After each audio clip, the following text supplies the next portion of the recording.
सभी लोगों को मेरा नमस्कार।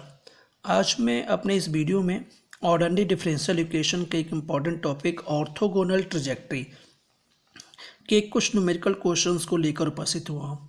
ऑर्थोगोनल ट्रैजेक्टरी के पोलर फॉर्म के क्वेश्चंस को किस तरीके से सॉल्व किया जाता है, इसको हम लोग अपने इस वीडियो में करके देखेंगे। सबसे पहले जो मैंने क्वेश्चन फर्स्ट लिया है वो आपको एक दे रखा है, गिवन एक फैमिली ऑफ कर्व है r power n cot n theta equal to a power n। इस क्वेश्चन चूँकि क्वेश्चन पोलर फॉर्म का है तो पोलर फॉर्म के क्वेश्चन को किस तरीके से सॉल्व करते हैं इसको हम लोग एक करके देखते हैं। जब भी इस तरह कोई क्वेश्चन दिया जाए तो आपके पास यहाँ से दो विकल्प हैं, या तो आप सबसे पहले इसमें लॉग ले करके इसको सिंप्लीफाई करो फिर डिफ्रेंशिएट करो, या फिर आप डायरेक्ट भी डिफ्रेंशिएट कर सकते हैं।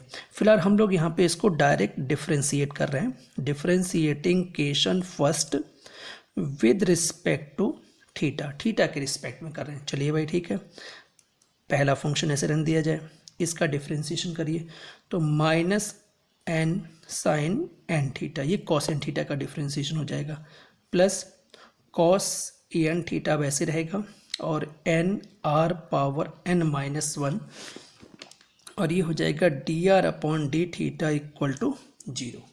तो ये आपका डिफ्रेंशिएशन हो गया यहाँ से।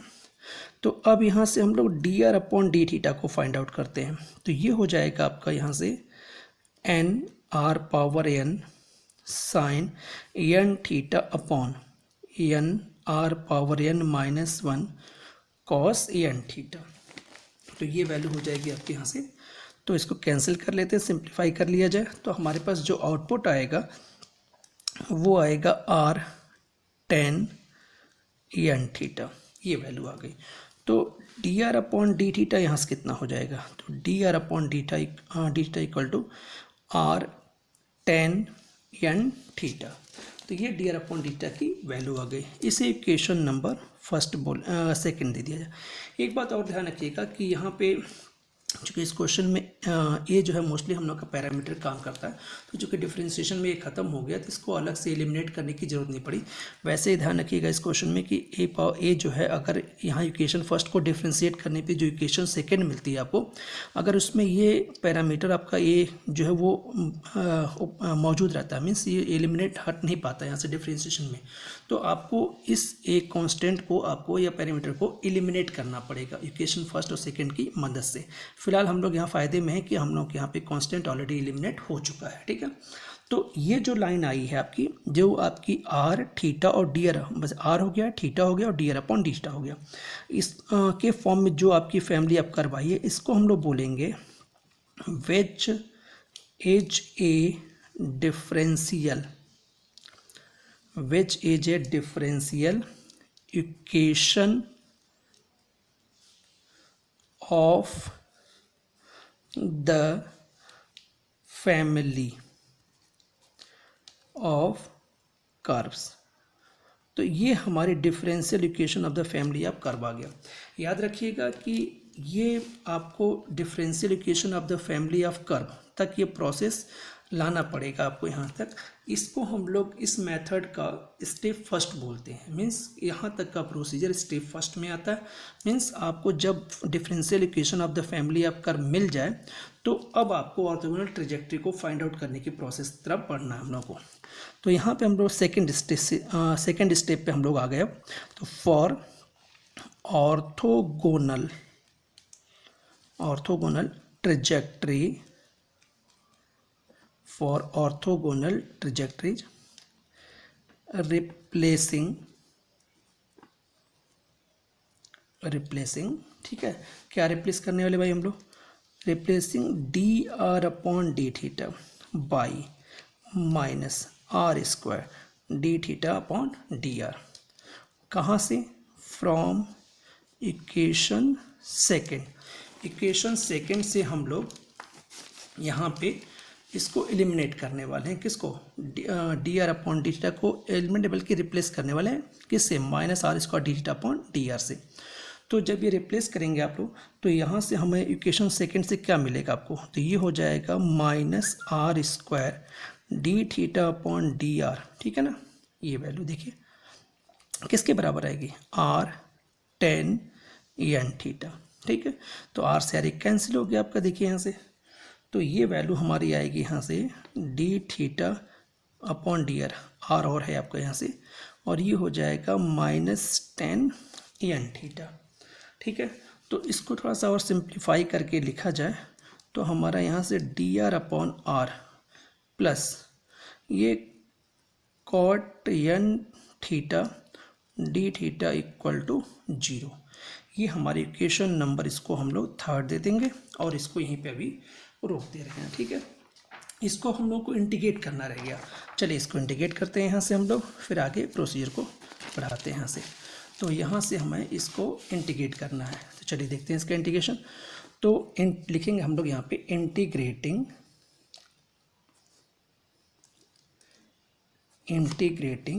इक्वेशन 3rd वी गेट, करिए भाई इंटीग्रेशन।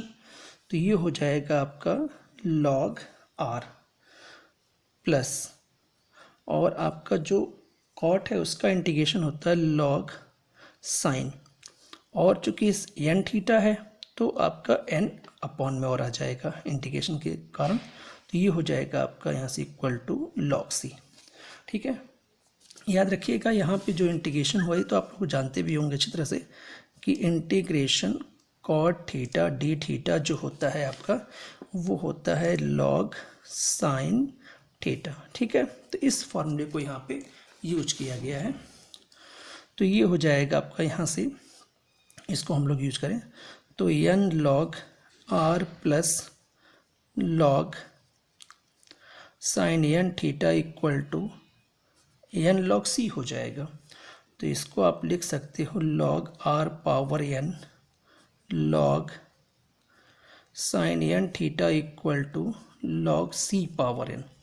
तो ये हो जाएगा आपका log r power n sine n theta equal to log c power n। तो ये हो गया r power n sine n theta equal to c power n। तो ये हमारी एक इक्वेशन आ गई। ठीक है, इसी इक्वेशन को हम लोग क्या बोलते हैं, ऑर्थोगोनल ट्रेजेक्ट्री। तो देख लीजिए, विच इज द रिक्वायर्ड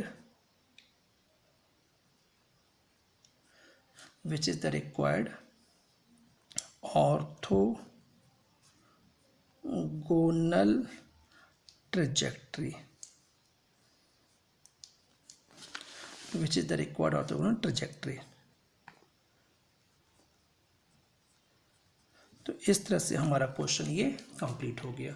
तो ध्यान रखिएगा, पोलर फॉर्म के क्वेश्चंस की ऑर्थोगोनल ट्रैजेक्टरी निकालने में मेन आपको जो ध्यान रखना है वो इस क्वेश्चन को 2 स्टेप में सॉल्व करना है।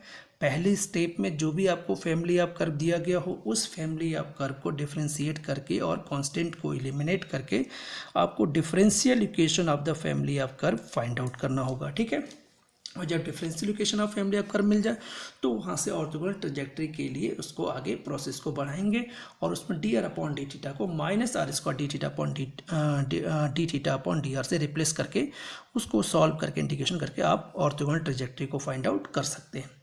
चलिए एक क्वेश्चन हम लोग और ले लेते हैं, एक और गिवन फैमिली ऑफ कर्व लेते हैं, गिवन द कर्व, और एक क्वेश्चन और इसको समझने का प्रयास करते हैं। R equal to a 1 plus cos theta, ये भी एक काफ़ी इंपॉर्टेंट क्वेश्चन है। ये पहला क्वेश्चन भी आप लोगों के बहुत पूछा जाता है और दूसरा क्वेश्चन भी काफ़ी इंपॉर्टेंट क्वेश्चन, इसको भी चलिए सॉल्व कर लेते हैं, फिर उसके बाद देखते हैं। तो सबसे पहले इसके प्रोसीजर जो है differentiating equation first with respect to theta, वही सिंपल प्रोसेस। तो यहाँ से D R upon D theta कितना हो जाएगा, तो माइनस ए साइन थीटा हो जाएगा। ठीक है, जरा इसको और सॉल्व किया जाए। इसे इक्वेशन सेकंड दी जाए। देखिए वही पिछले क्वेश्चन में बात हो रही थी, कांस्टेंट देखिए इसमें बचा रह गया, ए जो हमारा पैरामीटर है वो बचा हुआ है, तो इसको एलिमिनेट करना है। तो लिखेंगे हम लोग eliminating A from equation first and second. आपको फर्स्ट और सेकेंड से इसको एलिमिनेट करना है, वी गेट। तो यहाँ से जब इसको आप एलिमिनेट करेंगे तो आप लोगों को यहाँ से जो टर्म मिलेंगे वो टर्म देखते हैं क्या मिलता है। यहाँ से वी गेट तो देखते हैं भाई आपको D R upon D theta, ठीक है, अपॉन आर इक्वल टू ये हो जाएगा ए साइन थीटा अपॉन ए वन प्लस कॉस थीटा, आपको ये मिलेगा। ठीक है, थोड़ा इसको सॉल्व कर लिया जाए फिर देखते हैं आगे। ये कैंसिल हो गया और यहाँ से आपका हो जाएगा 2 sine theta by 2 cos theta by 2 upon, ठीक है, और यहाँ से हो जाएगा 2 कॉस स्क्वायर थीटा बाई 2, ये कैंसिल, 2 से 2 कैंसिल, तो अब आपका 1 अपॉन आर और ये d are upon D theta equal to आ गया माइनस का tan थीटा बाई 2। तो अब जो वैल्यू आ रही है आपकी यहाँ पे माइनस का tan थीटा बाई 2 आ रही है, इसे इक्वेशन नंबर 3 दे दिया जाए। तो आपको बता दें कि ये जो इक्वेशन आ रही है ये आपकी देखिए इसमें कांस्टेंट जो था वो एक अब एलिमिनेट हो चुका है, तो इसको हम लोग बोलते हैं differential equation of the family of curve. तो आप बोल सकते हैं which is the differential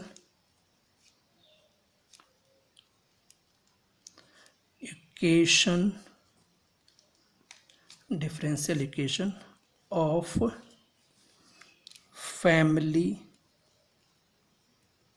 of curves. इसको हम लोग differential equation of the family of curve बोल सकते हैं। ठीक है, तो इस तरह से हम लोग को एक differential equation of the family of curve यहाँ से मिल गया। ठीक है, अब यहाँ से जब ये हो जाता है तो समझ लीजिए हमारे इस सेकेंड क्वेश्चन की जो है एक स्टेप कंप्लीट हो चुकी है, कि जिसे हम लोग फर्स्ट स्टेप बोलते हैं। इसके बाद हम लोगों को ऑर्थोगोनल ट्रैजेक्टरी के लिए मेन प्रोसेस करना होगा। ठीक है, तो चलिए उसको भी देखते हैं यहाँ से। तो यहाँ से लिखा जाए for orthogonal trajectory, for orthogonal trajectory replacing dr upon d theta by minus r square d theta upon dr। कहाँ से? फ्रॉम इक्वेशन थर्ड, अब की बार थर्ड से, क्योंकि हम लोग का third he differential equation of the family of curve हम लोग का आया था यहाँ से। तो जरा इसको देखते हैं यहाँ से। तो यहाँ पे जो हम लोग की वैल्यू आ गई है वो ये आ गई है। तो जरा इक्वेशन थर्ड को एक बार देख लेते हैं। इक्वेशन थर्ड में हम लोगों को क्या दे रखा था यहाँ पे? तो इक्वेशन थर्ड में देखिए आप लोगों को दे रखा होगा यहाँ से 1 अपॉन आर, ठीक है, minus are square D theta upon D r is equal to minus tan theta by 2, ये होगा आपका देखिए।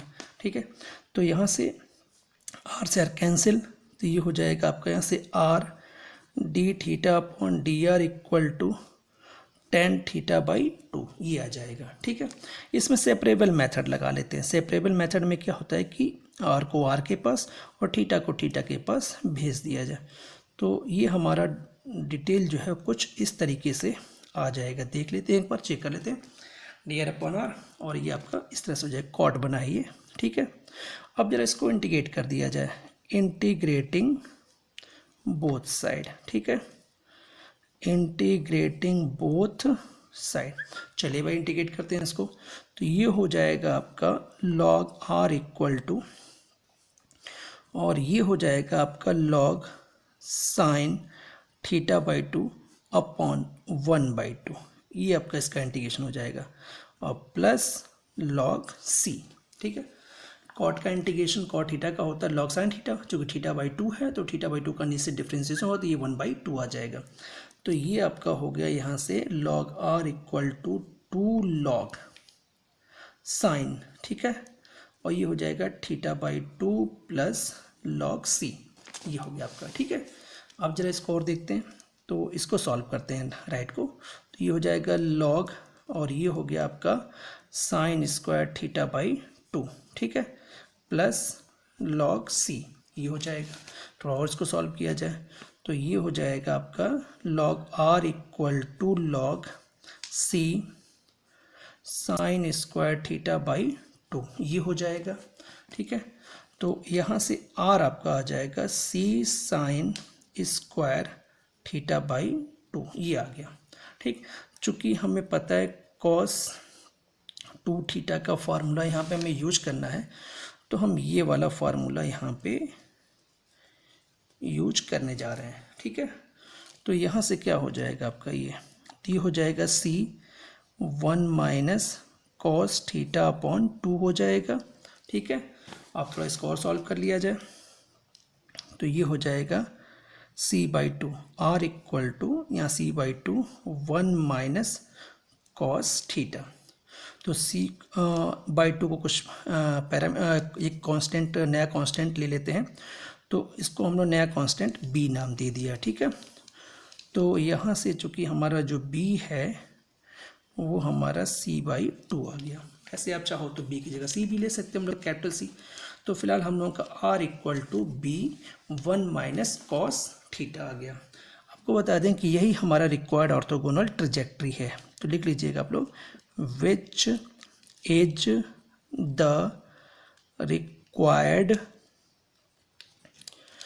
Is the required orthogonal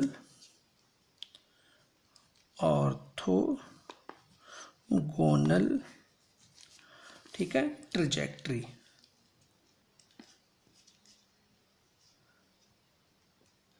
which is the required orthogonal trajectory. तो आपको जब भी किसी पोलर फॉर्म की ऑर्थोगोनल ट्रैजेक्टरी फाइंड आउट करनी हो, तो जिस प्रोसेस को लेकर के हम लोगों ने क्वेश्चन को दो स्टेप में बांट के सॉल्व किया यहाँ पे, तो ये प्रोसीजर आपको याद रखना होगा। और आपके जो पोलर फॉर्म के जो भी क्वेश्चंस होंगे उनकी ऑर्थोगोनल ट्रैजेक्टरी आप इसी मेथड से बड़े आराम से निकाल सकते हैं। ठीक है, उम्मीद है कि आप लोगों को पोलर फॉर्म की ऑर्थोगोनल ट्रैजेक्टरी फाइंड आउट करने का तरीका समझ में आ गया होगा। अगर आप लोगों को इसमें प्रॉब्लम में कोई भी दिक्कत आ रही हो कहीं पे भी, तो आप उसको कमेंट बॉक्स में जा करके उसको आप शेयर कर सकते हो। ठीक है, अगर आप लोगों को मेरा वीडियो पसंद आया हो तो इसको लाइक ज़रूर करिएगा और मेरे चैनल को सब्सक्राइब करिएगा, ताकि मैं आप लोगों के लिए कुछ और नए टॉपिक्स पे वीडियो ला सकूं। धन्यवाद।